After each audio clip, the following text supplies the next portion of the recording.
Hello everyone, today I'll be presenting the book Thinking Fast and Slow by Daniel Kahneman, who is a Nobel Prize awarded psychologist. In this book, the author presents a view of how the mind works that draws on recent developments in cognitive and social psychology. Daniel Kahneman divided his book in 5 parts. For this presentation, I'll focus on the first part that presents the basic elements of a two-systems approach to judgment and choice. I'll mostly focus on the first chapter of part 1. So, according to him, System 1 operates automatically and quickly with little or no effort and no sense of voluntary control. He describes System 1 as effortlessly originating impressions and feelings that are the main sources of the explicit beliefs and deliberate choices of System 2, whereas System 2 allocates attention to the effortful mental activities that demand it, including complex computations. The operations of System 2 are often associated with the subjective experience of agency, choice, and concentration. Daniel Kahneman also describes circumstances in which System 2 takes over, overruling the free-willing impulses and associations of System 1. Therefore, it's safe to say that, according to him, System 1 is thinking fast and System 2 is thinking slow. I'll now list some activities that are attributed to System 1. We have detecting that an object is more distant from another, orienting to the source of a sudden sound, completing the phrase bread and butter, detecting hostility in a voice, answering to the question 2 plus 2. All those are examples of quick thinking or fast thinking. For examples of activities attributed to System 2, we have focusing on the voice of a particular person in a crowded and noisy room, looking for a woman with white hair, searching memory to identify a surprising sound, maintaining a faster walking speed than what is natural for us, monitoring the appropriateness of our behavior in a social situation.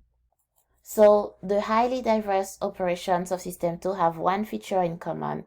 They require attention and are disrupted when attention is drawn away.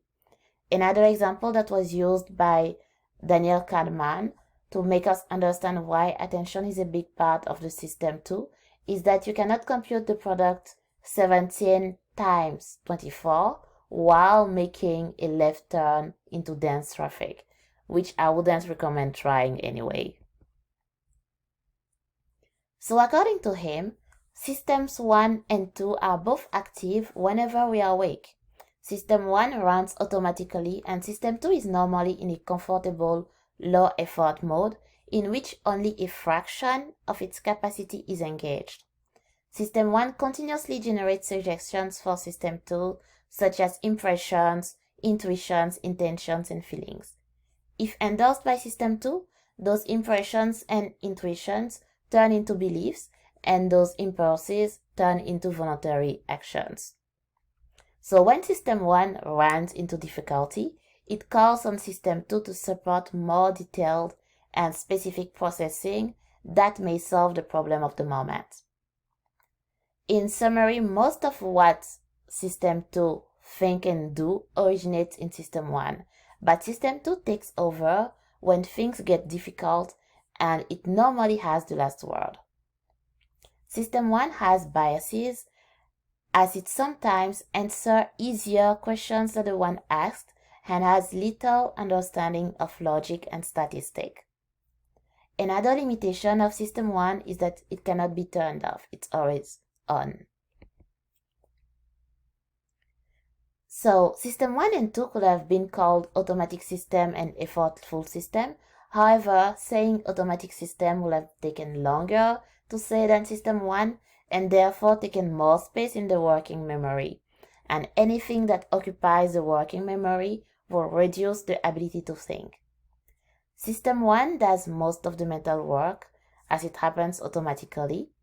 But some of the work that are important happen in system 2 when we slow down. And there is not one part of the brain that either of the systems will call home. So most impressions and thoughts arise in our conscious experience without us knowing how they got there. And one of the tasks of System 2 is to overcome the impulses of System 1. In other words, System 2 is in charge of self-control. So thank you for listening to me.